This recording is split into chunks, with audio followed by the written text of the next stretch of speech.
Hey Hornets, today we're going to be spreading holiday joy and cheer. What you got? Oh, Dungeons and Dragons! Wow!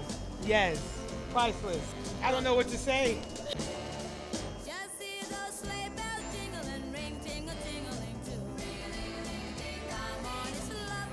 If y'all don't get out of here, I don't even know what this is. What does it say? Do you like it? What is it? You can't tear the paper. Reuse it for next year. You see how precise this is, bro? Oh wow, that's really nice. Is it all you ever wanted? Sure.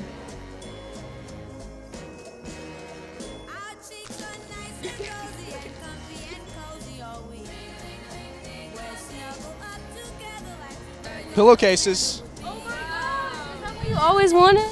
Can I have Linus back? Yeah, sure. Cards Against Humanity. Thank you. Yo,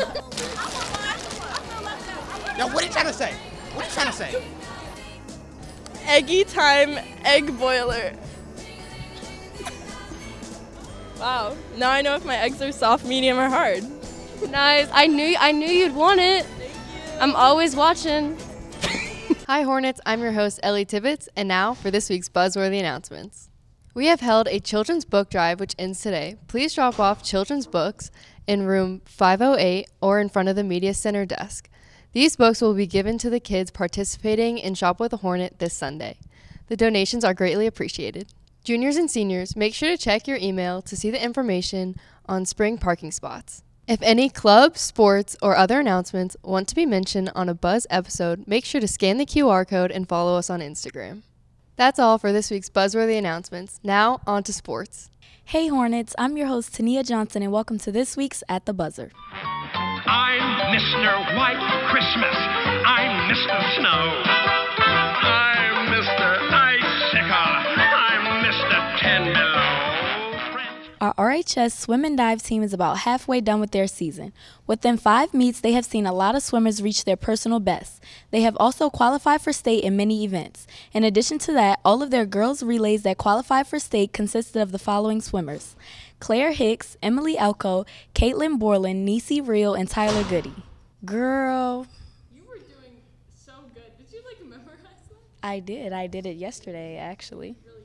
We have our first RHS diver this year. Congratulations to Braylon Blair for coming in second place in her first ever dive meet. Thank you to Coach Garner, Coach Granville, and Coach Trively for all the support. Good job, Hornets. Great day for Roswell Wrestling at South Forsyth on Monday. Hunter finished in 4th, Turner in 6th, and John in 5th. Shout out to our wrestler of the tournament, Brody Duffy, who finished in 1st. Our boys and girls basketball team had a game against Alpharetta on Tuesday. The girls won 63-27 and the boys won 58-55. We have another game tonight, not at the Nest but at Johns Creek. Girls at 6 and boys at 7:30. Be sure to come support your Hornets. That's all the sports we have for this week, Hornets. Now on to student questions.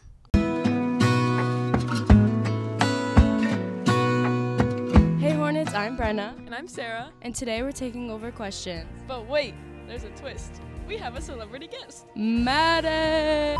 How did you find out that Santa wasn't real? I found the elf in my dad's underwear drawer. Oh, interesting.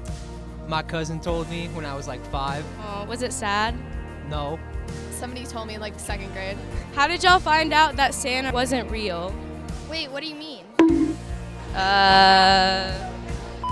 What about you? My dad just straight up told me from this kid in my class, and I was really sad that day. How old were you? 8. I visited him. With my parents. I found him in the closet. I stayed up all night and I fell asleep and he wasn't there, so. He's not real? No, he is. You just say he wasn't real. What if he is? I guess we'll never know. Cousins. My parents took a picture of them as Santa Claus, my dad as Santa Claus, and his face was showing. I was in CVS with my older cousin, and she was talking about Christmas. I always wanted Santa. She was saying Santa. I was in the 3rd grade. My mom never told me about Santa. My dad. What'd he say? He asked me if I knew that he wasn't real. I was 8 years old. I was in 5th grade when somebody told me. I always knew. So do you know everything? Nope, but I have my basic wisdom. You're very wise, Johnny. My mom told me in a Kroger when I was like 11. I never believed in Santa. I never believed in Santa either. I caught my parents. I had an existential crisis and was like, Santa's not real, Tooth Fairy's not real, everything's not real, God's not real, there's no heaven, you die alone sad, darkness. And then I got over it. When was this? Like 2 days ago. Oh, okay. My brother told me when I was 5 years old. What do you mean? Oh. Turned 10.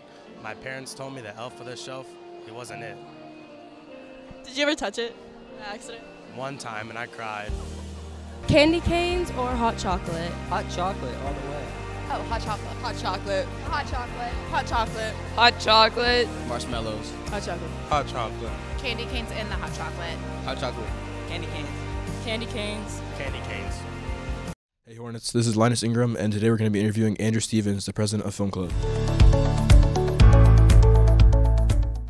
Okay, Andrew, can you tell me about the process of making a film in Film Club? The process of creating film is pretty straightforward. We just brainstorm what we want to create. We choose our favorite idea from that brainstorm list, and then we cast it and we shoot, and then it goes into post-production where we edit it. We get it out to our YouTube channel. So right now we're actually working on 2 different projects. One's a little horror film, and the other one it's more of a political debate that's just involving a bunch of different students from different sides of the political spectrum, and I'm really excited about both of them. Can you tell me how you would get involved in Film Club? So it's pretty simple. You just walk down to Miss Robinson's room. It's 300 something. I'm not sure the exact room number. After you just walk down there on a Monday or Wednesday afternoon, walk in, be like, hey, I want to join Film Club, and we'll accept you with open arms. So anyone who wants to join Film Club or is interested in film after they graduate high school, it's a great place to go to. It's the place for you.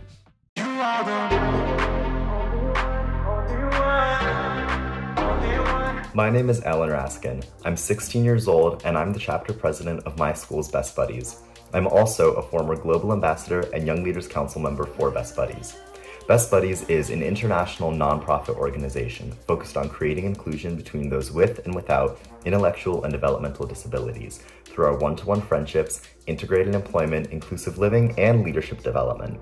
My journey with Best Buddies began in 7th grade, which was the first year I started to notice that I felt differently from many of my peers.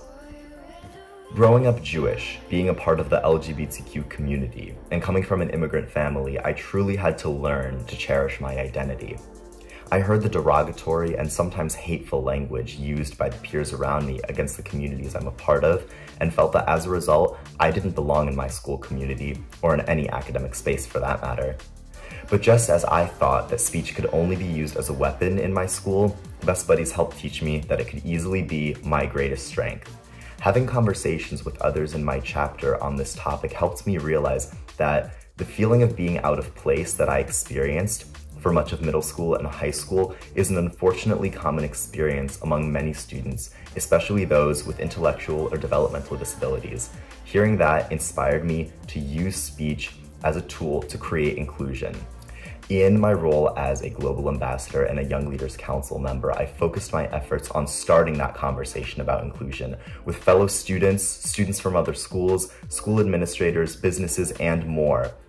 And I hoped, and still hope, to inspire other students to use their power of speech for good to create an inclusive community. Be the voice and build a community.